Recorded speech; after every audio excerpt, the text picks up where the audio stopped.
Welcome back mga ka-ADV, Avery. Nandito na naman tayo sa kwentong ibon at tips. Magandang araw sa ating lahat. Ngayon po, magbibigay ako ng tips. Baka nangyari na sa inyo to na may inakay pa, pero nangitlog na ang parents. Nangitlog na ulit, pero hindi pa marunong kumain yung inakay. Yun ang pag-uusapan natin ngayon at aalamin natin paano gagawin natin.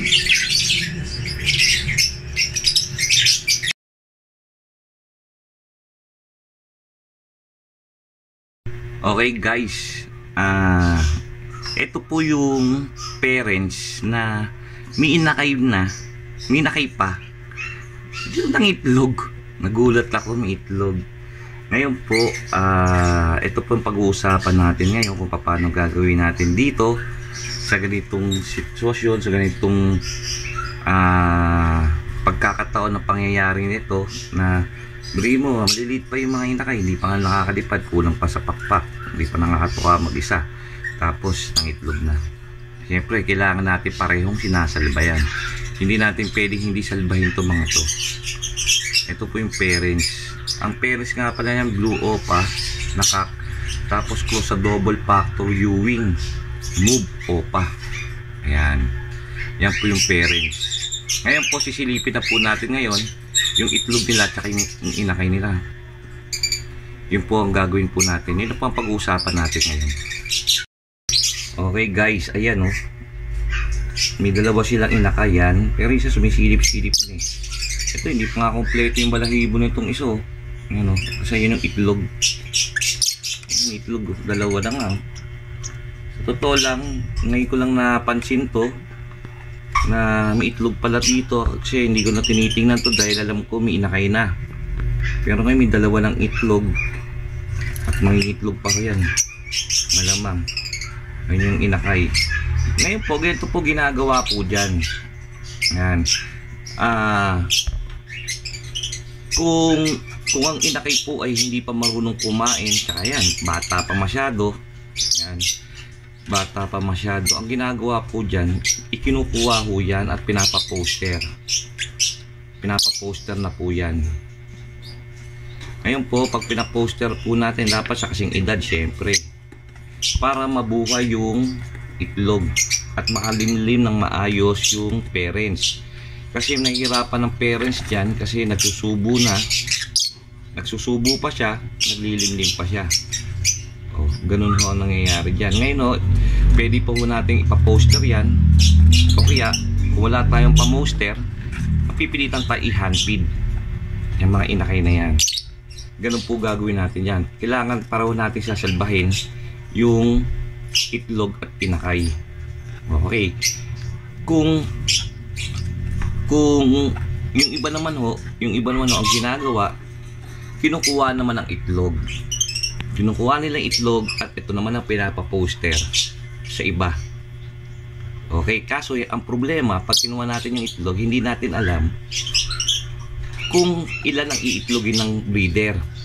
Yung po ang problema hurong pag kinuha yung itlog, hindi natin alam kung ilan ang iitlogin ng breeder natin. Gaya po yan, pag kinuha ko po yung itlog na yan, kung mag-iitlog pa po siya ng dalawa pa, bale 4. Ang pangingitlog alam po natin every other day. Oh, di ba ho? Di kuha tayo na kuha. Baka naman ho magtampo yung breeder ho natin. Di ba? Kasi nawawala yung itlog niya. Kaya usually ang ginagawa talaga, pinapaposter tong mga inakay. Kung wala rin kayong pamoster sa itlog at sa mga inakay, parehong wala, syempre notice kayo at busy rin kayo sa pag-handfeed dahil nagtatrabaho ganyan, kasi matrabaho ang handfeed. Ang ginagawa po ng ibang breeder, ganito po, dito po sa double cage, and double cage to yan double cage yan, tatanggalin nyo na ho yung divider. Ito, tanggalin nyo na yung divider, tapos sa isang cage sa isang nest box dito ho, yan, double cage po yan. Ando doon po yung itlog at inakay. Tanggalin nyo na yung cage, bakantihin nyo na hutol laman, ilalagay nyo na ho yung inakay dito. Yan. Tapos nandun po yung itlog. Nang hindi po nai-stress ang ating parents o breeder. Ganun po. Dito na natin ilalagay yung inakay. Andun po yung itlog. Naglilimlim po siya hulon. Kasi yung naguguluho yan eh. Sa totoo lang naguguluho ng inakay yung paglilimlim nung magulang nila. Kaya na-stress syempre. Ngayon hinihiwalay ho yan. Ando doon yung itlog. Dito naman natin lalagay yung breeder, pero wala na siyang divider. Para makakapunta rito yung hen or yung cock, at mapapakain nila ng maayos yung kanilang inakay. Ayan. Okay. Yung po ang pinaka last option natin kung wala tayong pamoster, wala tayong paglalagyan ng mga inakay, or busy tayo sa pagtatrabaho, hindi natin ma-hand feed yung inakay. Ganun po ang talagang dapat gawin sa ating sitwasyon na ganito. Yan, gaya niya, pumasok na yung hen, naglilimlim na siya. Nasitira na lang sa labas yung cock. Ngayon nandoon pa yung dalawang inakay, naguguluhan yung hen. Dahil malikot pa ang inakay. Lakad ng lakad yan, silip ng silip yan.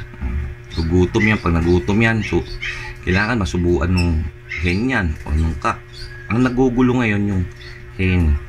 Kasi naglilimlim na siya, nagsusubo pa siya sa mga inakay niya. Ngayon po, nalaman na po natin ang ating gagawin sa pagka nagkaroon ng ganitong sitwasyon ang ating ibon. Pero bihira naman mangyari to, pero nangyayari. Bihira mangyari, pero nangyayari po. Ngayon po, alam niyo na ho kung anong dapat gawin kung mangyari man sa inyo to. Diba? Okay guys, hanggang dito na lang po muna tayo, at sana po ipakishare naman po nyo to sa mga newbies, sa mga mag-ibon, itong video na to, para magkaroon pa sila ng karagdagang kaalaman sa pag-iibon.